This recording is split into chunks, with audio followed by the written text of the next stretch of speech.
Bu günlərin present continuous-u asan yolla və dəqiq tapılma üsullarını öyrədəcəm sizə.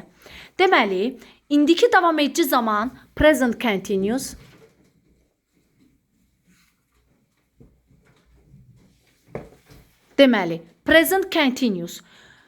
Biz ən əsas 3 nüansı bilməliyik ki, mixed testlərin içində, qarışıq zamanlar testlərinin içində biz asanlıqla present continuous-u necə icra edə bilərik?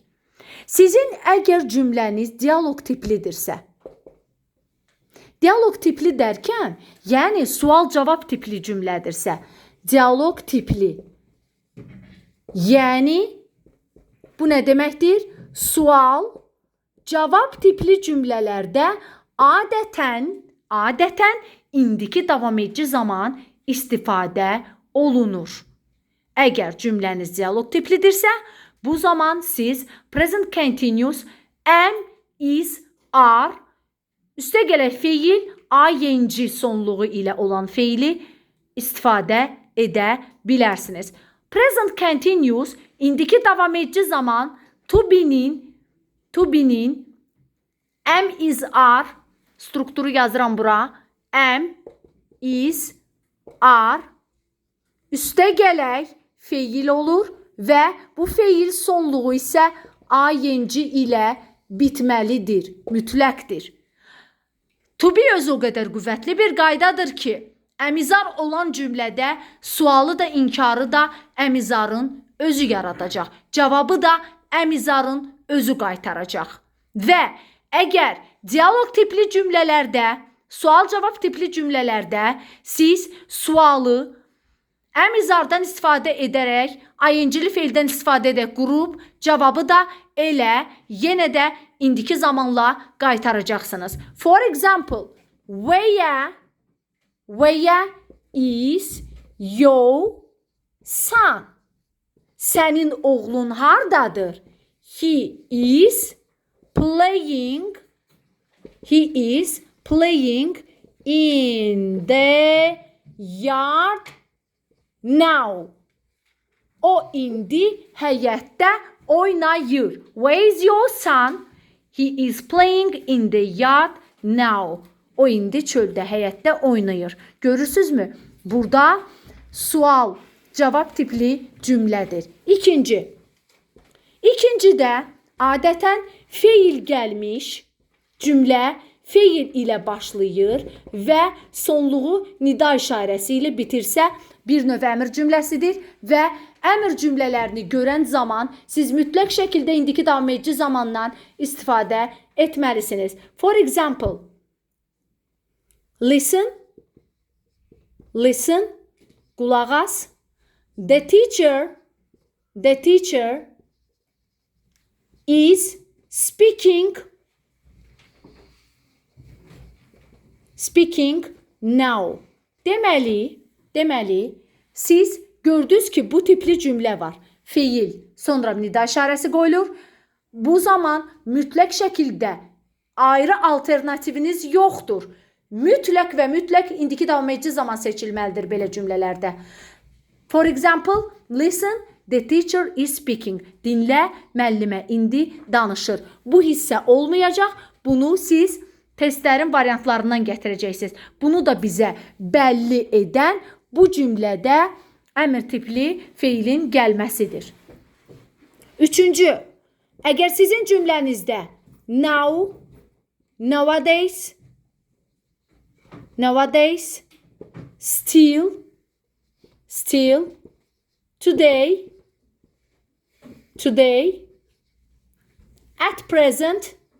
at present, at the moment kimi zaman göstəriciləri varsa da mütləq şəkildə cümlənizdə am, is, are feil ing ilə yığılmalıdır. Çünki artıq bu zaman göstəriciləri indiki davam edici zamana işarət verir sizi. Bu zaman göstəricilərini görsəz, siz mütləq indiki davam edici zamanla işləməlisiniz. Diqqət! 1. Dialoq tipli cümlələrdə indiki davam edici zaman seçilməlidir. 2. Feil sonluğu feildən sonra nida işarəsi gəlmişsə, əmr tipli cümlələrdə indiki davam edici zaman seçilməlidir. Now, nowadays, still, today, at present, at the moment kimi biz zaman göstəricilərini görəriksə, yenə də indiki davam edici zamandan istifadə etməliyik. Gəlin, indi isə present continuous-u izahına keçid alaq. Əslində, present continuous-da danışılacaq o qədər də çox bir qayda cümlələri deyil, yoxdur. Burada mütləq şəkildə məntiqi üsulda bir yönə nəzər etmək lazımdır. For example, gəlin baxaq. Deməli, past continuous